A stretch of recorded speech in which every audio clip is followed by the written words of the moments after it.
കുറച്ചു കാലം മുമ്പ് പെറോട്ട ചോദിച്ചിട്ട് കൊടുക്കാത്തതിന്റെ പേരിൽ കുറച്ച് യുവാക്കൾ ഒരു കടയുടമയുടെ തല അടിച്ചു പൊട്ടിച്ച സംഭവം നമ്മുടെ ഈ കൊച്ചു കേരളത്തിൽ നടന്നിരുന്നു.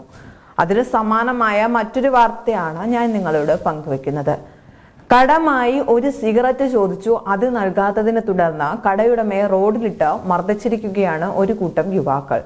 എന്നാൽ ഇത് കേരളത്തിലല്ല കേട്ടോ, ഭോപ്പാലിലെ ഗ്വാളിയർ ജില്ലയിലാണ് ഇങ്ങനെ ഒരു സംഭവം അരങ്ങേറിയത്. മുല്ലുവെന്ന മുൽചന്ദ് കുശ്വാഹക്കാണ് യുവാക്കളുടെ ആക്രമണത്തിൽ പരിക്കേറ്റത്. ചൊവ്വാഴ്ച വൈകിട്ട് 5ഓടെയായിരുന്നു സംഭവം. കടയിലിരിക്കുകയായിരുന്ന മുല്ലുവിനോട് ഒരു യുവാക്കൾ കടമായി സിഗരറ്റ് ആവശ്യപ്പെട്ടു. എന്നാൽ മുല്ലു അത് നൽകാൻ തയ്യാറായില്ല. പിന്നാലെ കൂട്ടത്തിലുണ്ടായിരുന്ന രാഹുൽ ശുക്ല എന്ന യുവാവ് കട ഉടമയെ ചീത്ത വിളിക്കാൻ തുടങ്ങി. പിന്നീട് വാക്കുതർക്കമായി, പിന്നെ അത് കയ്യാങ്കളിയിലെത്തി. ഇതോടെ രണ്ടുപേർ കൂടി ചേർന്ന് മുല്ലുവിനെ ആക്രമിക്കാൻ തുടങ്ങി. നടു റോഡിലിട്ട് കടയുടമയെ ചവിട്ടുകയും വടിയുപയോഗിച്ച് മർദ്ദിക്കുകയും ചെയ്തു. ഇതിന്റെ ദൃശ്യങ്ങൾ സാമൂഹ്യ മാധ്യമത്തിൽ വ്യാപകമായി പ്രചരിക്കുകയും ചെയ്തു. പിന്നാലെ പോലീസ് കേസ് രജിസ്റ്റർ ചെയ്തു. പ്രതികൾക്കായി തിരച്ചിൽ തുടരുകയാണെന്ന് പോലീസ് അറിയിച്ചിട്ടുണ്ട്.